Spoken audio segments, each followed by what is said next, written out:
Deus. Ok. Pastor Walter. É incrível.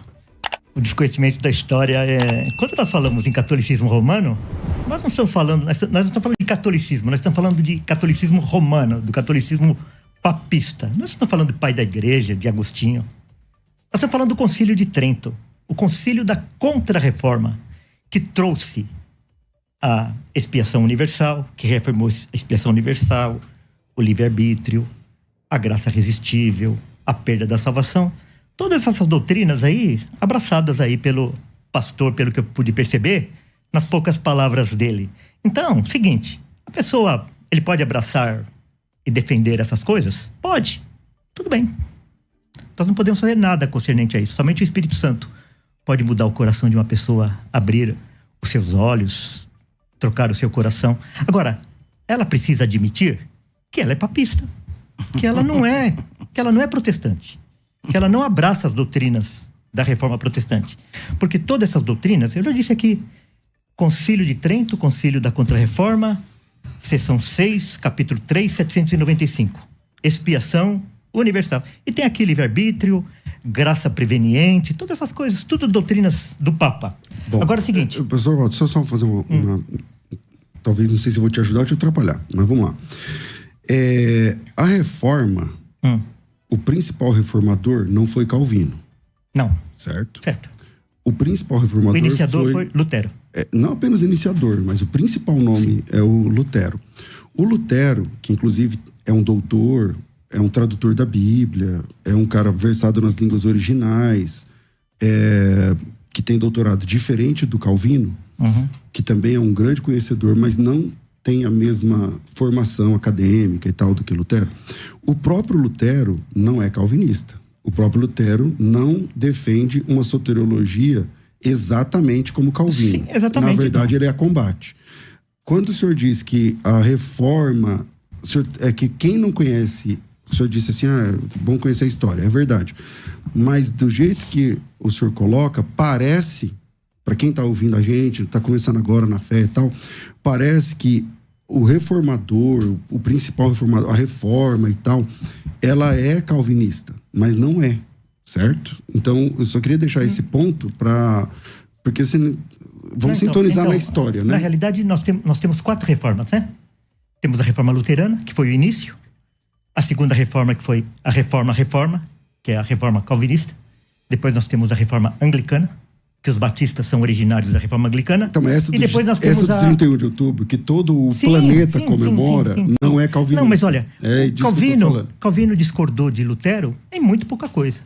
Agora, é o seguinte, quando nós pegamos, eu até gostaria de recomendar esse livro aqui, O Nascido Escravo. Sua câmera é essa aqui.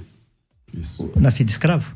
Aqui vai falar um pouquinho do combate de Lutero, porque as pessoas pensavam que Lutero estava combatendo indulgência, papado, coisa desse tipo. Embora ele tivesse... Também estava, exato. Também estava, embora ele estivesse. Mas o principal combate de Lutero foi contra o livre-arbítrio, em que ele teve um grande embate com Erasmo, de Roterdã. Então foi a grande questão. Tanto que Erasmo era amigo de Lutero, e quando Lutero ficou sabendo que Erasmo tinha escrito um livro defendendo o livre-arbítrio, ele chamou Erasmo de Judas, inimigo do Evangelho, inimigo de Cristo. E ele agradeceu a Erasmo, embora ele chamasse Erasmo de inimigo do Evangelho, porque ele falou que Erasmo foi o único que percebeu o centro da Reforma Protestante, que foi o combate do livre-arbítrio. Daí, a diferença que houve entre Calvino e Lutero foi basicamente a respeito da ceia do Senhor. Nas demais doutrinas, eles compactuavam, tanto que Calvino depois escreve as Institutas, e as Institutas, elas repetem grande parte daqueles ensinamentos de Lutero e de outros reformadores. Mas eu queria só... Concluir, desculpa, porque eu acabei com o seu tempo. Então é o seguinte, a pessoa, ele pode acreditar no que ele quiser. Agora, ele precisa admitir que ele é um papista se ele defende a expiação universal.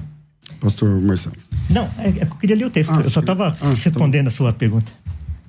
ele vos deu vida, estando vós mortos em vossos delitos e pecados. Então, aqui não se trata de um mendigo que recebe um presente. É um morto que é ressuscitado. E o morto, ele não tem poder de dizer se ele quer ser ressuscitado ou não. O mendigo, ele pode receber o presente ou não. Mas essa analogia não cabe do mendigo aí.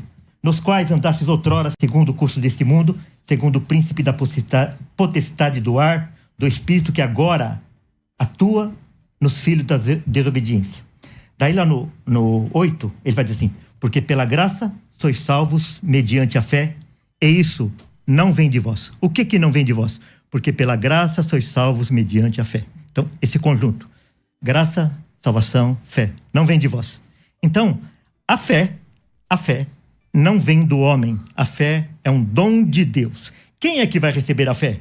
Vai receber a fé aqueles que foram eleitos por Deus e dado a Cristo, aqueles pelos quais Cristo morreu. Ok. Eu comecei esse bloco com o pastor Walter, vou terminar esse bloco com o pastor Marcelo e depois vamos para o intervalo. Bom, o debate aqui não é um debate histórico. Nós não estamos aqui discutindo canones de Dort, remonstrância, reforma protestante. O debate aqui é bíblico, não é? O debate aqui é a palavra de Deus. A palavra de Deus está acima de tudo, de qualquer confissão, de Westminster, americana, pode ser qualquer credo. É a palavra de Deus que é a base de tudo.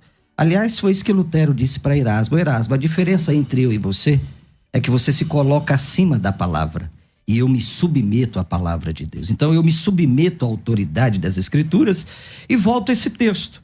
O dom de Deus aqui não é a fé. Você sabe qual que é o pronome neutro que é usado aqui, Walter? No original grego? Seu tempo. Faz seu tempo, melhor. Não, eu quero perguntar para ele. Eu sei. Qual que é?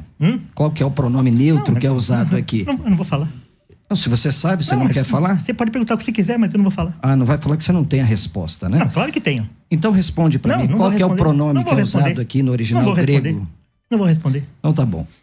Como sempre, ele não responde, pastor Sérgio. Depois eu que sou deselegante, né? Dom de Deus mas eu não fui aqui... deselegante. Dom de Deus aqui não é a salvação.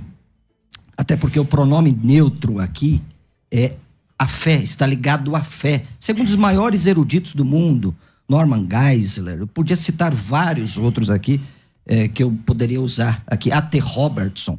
Quando o pronome neutro é usado no texto grego, remete ao que passou, não o antecedente. Então, pela graça sois salvos mediante a fé.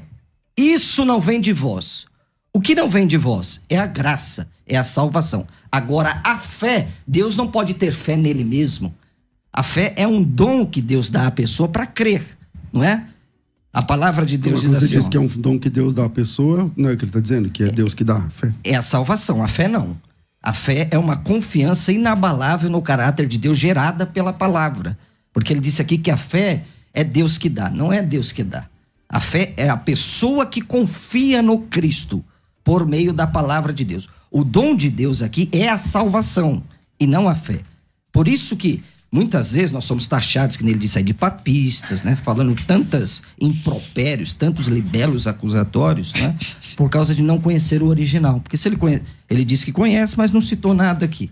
Então, a salvação é um dom de Deus. A fé é o homem que coloca em Cristo, porque Paulo disse, depois Hebreus disse que sem fé é impossível agradar a Deus.